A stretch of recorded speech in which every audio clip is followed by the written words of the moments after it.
Hello friends, আসসালামু আলাইকুম। নিধি নাইমা কিচেনে আপনাদের সবাইকে স্বাগতম।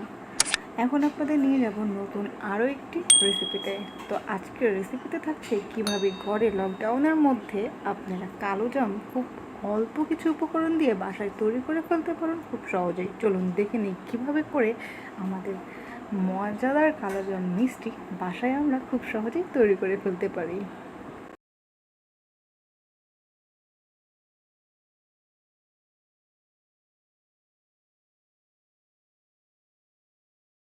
আমাদের কালোজাম তৈরি করার জন্য যা যা উপকরণ লাগছে, আমি তরল দুধের মধ্যে সিরকা দিয়ে আগের থেকে ছানা তৈরি করে নিয়েছি। এখন একটি বলের মধ্যে আমি 1 কাপ গুঁড়া দুধ দিয়ে দিলাম। তার মধ্যে মেজারমেন্ট কাপের পরিমাণ মতো সুজি দিয়ে দিলাম। মেজারমেন্ট কাপের সবচেয়ে বড় এমএলের 1 কাপ ময়দা দিয়ে দিলাম। এখন তার মধ্যে আমি 1 চামচ মেজারমেন্ট কাপের চিনি দিয়ে দিলাম টেস্ট অনুসারে। এরপর আমি এর মধ্যে দিয়ে দিব বেকিং পাউডার। বেকিং সোডা দিলে কিন্তু হবে না। এরপর এর মধ্যে আমরা দিয়ে দিলাম প্রয়োজন অনুসারে ঘি দিলে কিন্তু অনেক ভালো একটা ফ্লেভার আসবে। যদি আপনাদের কাছে ঘি না থাকে তাহলে আপনি এর মধ্যে সয়াবিন তেলও ইউজ করতে পারেন, কোনো অসুবিধা নেই। সবগুলো উপকরণ দিয়ে আমরা ভালোভাবে মিক্সড করে নেওয়ার পরে এরপরে এর মধ্যে তরল দুধের যে ছানাটা তৈরি করেছিলাম তা আমরা দিয়ে দিচ্ছি। এরপর ছানা দিয়ে দেওয়ার পরে আমরা সবগুলো উপকরণ দিয়ে ভালোভাবে মুথে নিতে হবে।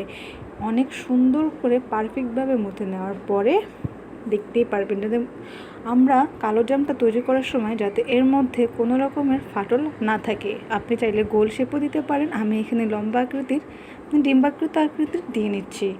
এর মধ্যে কোনো রকম দেখতেই পাচ্ছেন কোনো ধরনের কোনো ফাটল থাকা যাবে না। এভাবে করে আমি সবগুলো শেপ মিষ্টি তৈরি করে ফেলেছি।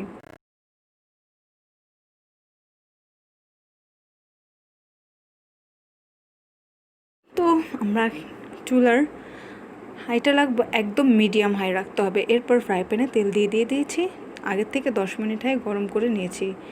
দেখতেই পাচ্ছেন একদম মিডিয়াম আছে, বেশি গরমও হওয়া যাবে না, একদম নর্মালও থাকা যাবে না, ঠিক এরকম থাকবে। এরপর মিষ্টিগুলো আস্তে আস্তে হতে থাকবে। যদি আপনি অনেক জাল দিয়ে ফেলেন আগের থেকে তাহলে কিন্তু মিষ্টির কালারটা আসবে না। সেই ক্ষেত্রে আস্তে আস্তে করে জাল দিয়ে অনবরত নাড়াচাড়া করে মিষ্টির কালারটা আনতে হবে। দেখতেই পাচ্ছেন চুলার আঁচটা ঠিক একই থাকবে। এভাবে বারবার অনবরত নাড়ার পরেই কিন্তু কালোজামের আসল কালারটা চলে আসবে।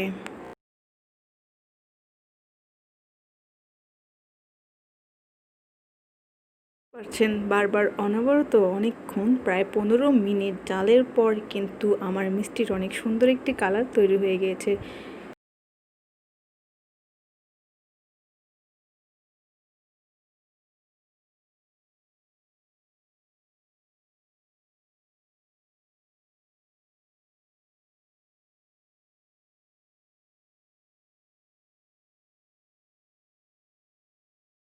এখন পালা হচ্ছে শিরা।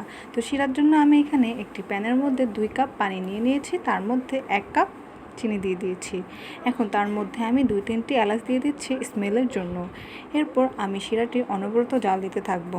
প্রায় 20 মিনিটের মতো শিরাটি জাল দিলে কিন্তু অনেক সুন্দর একটি চিনি শিরা কিন্তু দেখতেই পাচ্ছেন এরকম থাকা লাগবে, এরকম আঠাটা থাকা লাগবে। আমাদের চিনি শিরা তৈরি হয়ে গেলে এর মধ্যে ভাজা মিষ্টিগুলো দিয়ে আমরা দেখেন ঢাকনা দিয়ে দিলাম উপরে। ঢাকনা যেন কোনো রকম কোনো ছিদ্রগুলো না থাকতে পারে, এই জন্য আমি একটি কাগজ নিয়ে ছিদ্রটা আটকিয়ে দিলাম। এরপর কতক্ষণ 15 মিনিট জাল দেওয়ার পরে আমরা চুলাটা বন্ধ করে দিয়ে শিরার মধ্যে সারা রাত ভিজিয়ে রাখবো। আর যদি আপনাদের কম সময় চাইলে 4 থেকে 5 ঘন্টাও ভিজিয়ে রাখতে পারেন। তবে সারা রাত ভিজিয়ে রাখলে কিন্তু শিরাগুলো মিষ্টির মধ্যে ভালোভাবে ঢুকবে এবং ফুলে অনেক সুন্দর হয়ে যাবে। তো ফ্রেন্ডস, দেখতেই পাচ্ছেন আমাদের মিষ্টি তৈরি হয়ে গিয়েছে, অনেক সুন্দর কালোজাম। তার মধ্যে কিছু মেয়াও ছুটিয়ে দিয়ে কিন্তু আমাদের মিষ্টিটি অনেক সুন্দর দেখা যাবে। আশা করি আমার এই সহজ রেসিপিটি কালোজামের আপনাদের কাছে অনেক ভালো লেগেছে। আর ফ্রেন্ডস, আমার রেসিপিটি যদি আপনাদের কাছে ভালো লেগে থাকে তাহলে অবশ্যই আমার চ্যানেলটি সাবস্ক্রাইব করবেন। সবাই ভালো থাকবেন। আসসালামু আলাইকুম।